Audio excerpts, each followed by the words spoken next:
In the downriver city of Lincoln Park every year, people dial 911 more than 14,000 times. And let's make it clear right up front, those emergency calls are generally very well handled. But that doesn't make what happened to Adrian Ledesma any less shocking.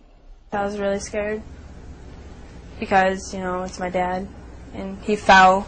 He was not supposed to fall like that. His fall was so frightening because he was just 3 weeks out of the hospital where he underwent brain surgery, and suddenly he's on the kitchen floor, unconscious and shaking with a severe seizure. I was scared. I don't know, I was freaking out. So this 17-year-old grabbed her phone and dialed 911. She says she got no quick answers, so hung up and called again. Now, those emergency calls are recorded, but did you know the recording starts even before the call is answered? So you can hear her near panic when again she can't get an immediate answer, blurting out the F word just as the call is picked up. 911. I need an ambulance for 5 Hartwood. But the Lincoln Park cop who takes the call admonishes her and only makes her more frantic.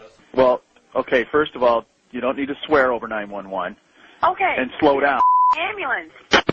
You haven't had a chance to tell him how serious this is, right? And he's already hung up the phone. Well, I thought my dad was going to die. I was really scared. So you called back. 911. Are you going to give me an ambulance? Are you going to swear again, you stupid? Are we going to have a problem? No, you're not going to one. You lose your job. Your dad's still on the floor. Well, I'm thinking he's seriously hurt because he's still having a seizure, and it's a really long seizure. And I'm thinking that I want to, complain about this guy because he shouldn't be hanging up on me. So she calls back a third time. 911. I just want to know what's your name because you're getting sued.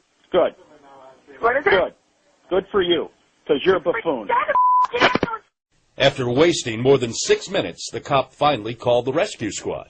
There it is. I kept getting a 911 call from this filthy-mouthed girl that wanted a rescue. I never found out what it was, and I was never able to transfer it over to you. And that's the same story he told on the police radio when he dispatched a squad car to the house. I kept getting 911 calls from this girl, hostile girl, requesting a rescue.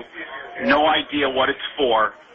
I couldn't get through her comments. Meanwhile, Adrian left her older brother to tend to her dad and rushed a few blocks here to police headquarters to demand help and file a complaint. By now, she was even more agitated, more profane and louder when the cop greeted her with this. Are you the girl with the foul mouth? And I said, yes. And then he came out from the back and then put me in the back room and then arrested me. That's right. She was cuffed and cited for disorderly conduct and abusing 911, a charge that doesn't even exist. So, who is this officer who so badly mishandled such an important job? He's Sergeant Robert McFarland, a 20-year veteran of the department and a man who did his best to avoid public accountability for what he did here. Sergeant, get out of here. Help us understand. Get out of here. What were you thinking? No comment. What were you thinking, sir? You put a life in danger. You put the taxpayers at risk. The officer, who makes at least $62,000 a year, has publicly said not a word at all about his conduct that day, while his boss has not ducked responsibility. Lincoln Park's chief of police, Tom Carnes, not only agreed to be interviewed, he was refreshingly candid and made no excuses.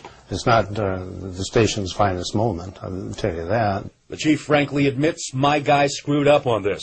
But still, he says he just can't explain why it happened. He never once asked her, what's wrong? Are you in an emergency situation? Do you need an ambulance? Is somebody dying? No, he did not. It's not, how can he...